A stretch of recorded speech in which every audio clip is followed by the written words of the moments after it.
नमस्कार। आज हम एक्सिस बैंक के बारे में गहराई से बात करने वाले हैं, जो इंडिया के सबसे बड़े प्राइवेट बैंकों में से एक है। तो सवाल यह है कि क्या किसी के पोर्टफोलियो के लिए ये एक अच्छा दाव हो सकता है? चलिए पता लगाते हैं। यही वो सवाल है जो शायद कई लोगों के मन में घूम रहा होगा। क्या एक्सिस बैंक में पैसा लगाने का ये सही वक्त है? इस पूरी बातचीत में हम इसी एक सवाल का जवाब ढूंढने की कोशिश करेंगे। तो चलिए सीधे मुद्दे पर आते हैं। एक्सपर्ट्स का कहना है खरीदें, लेकिन सिर्फ उनकी बात क्यों माने, है ना? आइए उन ठोस वजहों को देखते हैं जो इस सलाह के पीछे खड़ी हैं। तो इस बाय रेटिंग के पीछे आखिर है क्या? हम 3 जरूरी चीजों पर फोकस करेंगे। सबसे पहले हम बैंक की फाइनेंशियल हेल्थ देखेंगे। क्या इसका इंजन मजबूत है? दूसरा, हम देखेंगे कि इसकी वैल्यूएशन यानी इसका दाम आकर्षक है या नहीं। और आखिर में हम चार्ट्स पर नजर डालेंगे कि पैसा लगाने का सही समय कब हो सकता है। देखिए, किसी भी इन्वेस्टमेंट की नींव उस कंपनी के परफॉर्मेंस पर टिकी होती है। तो एक्सिस बैंक के नंबर्स कैसे दिखते हैं, आइए देखते हैं। सबसे पहले मुनाफे पर एक नजर। बैंक ने हाल की तिमाही में 7,111 करोड़ रुपए का नेट प्रॉफिट कमाया। ये एक बहुत बड़ा नंबर है और ये दिखाता है कि बैंक लगातार पैसा बना रहा है। एक बैंक, आप समझिए, 2 इंजनों पर चलता है, लोगों से डिपॉजिट लेना और उन्हें लोन देना। एक्सिस बैंक के दोनों ही इंजन पूरी रफ्तार से चल रहे हैं। लोन्स में करीब 14% और डिपॉजिट्स में 15% की बढ़ोतरी हुई है। ये एक बैलेंस्ड ग्रोथ का बेहतरीन उदाहरण है। ग्रोथ के साथ साथ बैंक अपने रिस्क को भी कम कर रहा है। इसके जो बैड लोन्स हैं, जिन्हें हम एनपीए कहते हैं, वो अब टोटल लोन्स का सिर्फ 1.40% हैं।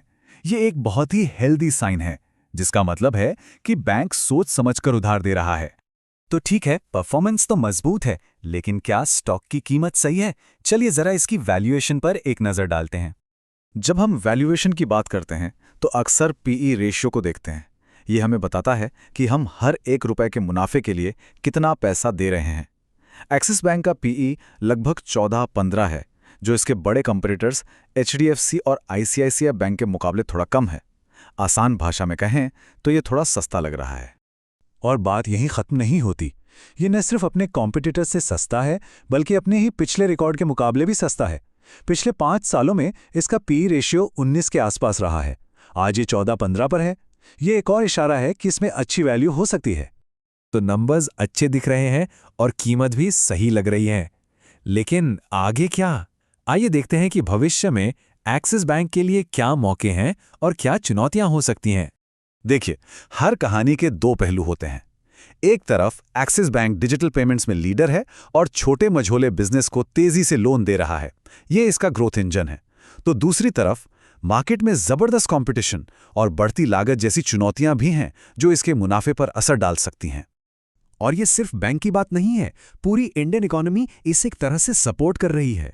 जब अर्थव्यवस्था तेजी से बढ़ती है और सरकार इंफ्रास्ट्रक्चर पर खर्च करती है, तो लोगों और बिजनेस को ज्यादा लोन चाहिए होता है। ये सभी बैंकों के लिए अच्छी खबर है। तो हमने क्यों का जवाब तो देख लिया। अब बात करते हैं कब और कैसे की। चार्ट्स हमें बताते हैं कि एंट्री और एग्जिट के लिए जरूरी लेवल्स क्या हैं। हाल की एक अच्छी तेजी के बाद स्टॉक थोड़ा आराम कर रहा है।